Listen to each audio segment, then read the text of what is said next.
17 वर्ग के तत्व। अब 17 वर्ग में आते हैं फ्लोरीन, क्लोरीन, ब्रोमीन, आयोडीन और एस्टेटीन, जिनका प्रतीक है फ्लोरीन का F, क्लोरीन का Cl, ब्रोमीन का Br, आयोडीन का I और एस्टेटीन का At। 17 वर्ग के जो तत्व होते हैं उनको हैलोजन भी कहते हैं, क्योंकि हैलोजन एक ग्रीक भाषा का शब्द है जो कि हैलो तथा जेंस से मिलकर बना है। इसका मतलब होता है, हैलो का मतलब होता है लवण और जेंस यानी होता है बनना या बनाना। यानी 17 वर्ग के जो तत्व हैं वो पहले वर्ग के तत्व तथा दूसरे वर्ग के तत्वों से मिलकर लवण का निर्माण करते हैं, इसलिए इनको हैलोजन कहा गया। पहले वर्ग के तत्व जैसे सोडियम है, इसके साथ Cl मिला तो NaCl बना, सोडियम क्लोराइड। दूसरे वर्ग का तत्व अगर Mg की बात करें तो MgCl2, ये भी लवण है। तो इस प्रकार से ये पहले वर्ग के तत्व और दूसरे वर्ग के तत्वों के साथ क्रिया करते हैं और लवणों का निर्माण करते हैं, इसलिए इनको बोला गया हैलोजन। एस्टेटीन एक रेडियोधर्मी तत्व है। अगर हम इनकी उपलब्धता की बात करें कि ये कहाँ कितनी मात्रा में किस रूप में मिलते हैं, तो ये मुक्त अवस्था में नहीं पाए जाते हैं क्योंकि ये अत्यधिक क्रियाशील अधातु हैं, इसलिए ये मुक्त अवस्था में नहीं पाए जाते, लेकिन संयुक्त अवस्था में ये प्रचुर मात्रा में मिलते हैं। एस्टेटीन के अलावा सभी जो हैलोजन है भू प्रॉपर्टी के अंदर प्रचुर मात्रा में पाए जाते हैं। फ्लोरीन जो है उपलब्धता की दृष्टि से 13वां तत्व है, 13वां सर्वाधिक पाए जाने वाला तत्व है, 13वें नंबर पे। और क्लोरीन जो है 20वां, उपलब्धता की दृष्टि से क्लोरीन जो है 20वां तत्व है सर्वाधिक पाए जाने वाले तत्वों में। इसके अलावा फ्लोरीन की बात करें तो फ्लोराइड CaF2, कैल्शियम फ्लोराइड है ये, क्रायोलाइट Na2Al(F6) तथा फ्लोरोपेटाइट 3Ca3PO4 CaF2 फ्लोरोपेटाइट, ठीक है ना, इनके अंदर भी क्लोरीन मुख्यतः पाया जाने वाला तत्व है। गुणधर्मों की अगर बात करें अपन तो गुणधर्म में देखिए पहला जो गुणधर्म है इलेक्ट्रॉनिक विन्यास। अब इलेक्ट्रॉनिक विन्यास तो जैसे ये इसको आप 17 वर्ग करें, 17वें वर्ग के, यहाँ पे 15 की जगह 17 करें तो 17वें वर्ग के तत्वों का जो इलेक्ट्रॉनिक विन्यास होता है, सामान्य इलेक्ट्रॉनिक विन्यास होता है NS2Np5। आपने पिछले वीडियो देखे हैं तो उससे आपको ये तुरंत आपको आ जाएगा, क्योंकि आप जानते हैं कि 13वें वर्ग में P1 आता है, 14वें में P2 हो जाता है, 15वें में P3 हो जाता है, 16वें में P4 आ जाता है, तो ये 17वें है तो P5 हो गया। तो इस प्रकार से जो है इनका सामान्य इलेक्ट्रॉनिक जो विन्यास है वो NS2Np5 हो गया, ठीक है।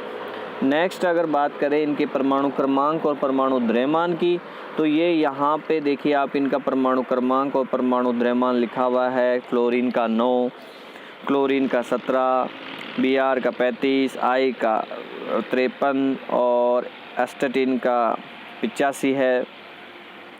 यहाँ पे इनका द्रव्यमान है 19, 35.5, 79.9 है, ये 126.9 और ये 210 है, ये इनका द्रव्यमान है। ये इनका सबका इलेक्ट्रॉनिक कॉन्फ़िगरेशन है, इलेक्ट्रॉनिक विन्यास लिखा हुआ है He2s2 2p5, Ne3s2 3p5, ये आ जाएगा आयोडीन 4s2 4p5 और ये है आपका, अच्छा ये ब्रोमीन का है, ये आयोडीन का है। तो यहाँ पे आप एक चीज़ और डाल दें अंदर, ये जो आयोडीन का इलेक्ट्रॉनिक विन्यास है इसको मैं यहाँ पे लिख रहा हूँ तो सही कर लेना नोट्स में, Kr4D10 5s2 5p5, ठीक है कि नहीं, ये 2 भी नहीं है, यहाँ पे 5 करना।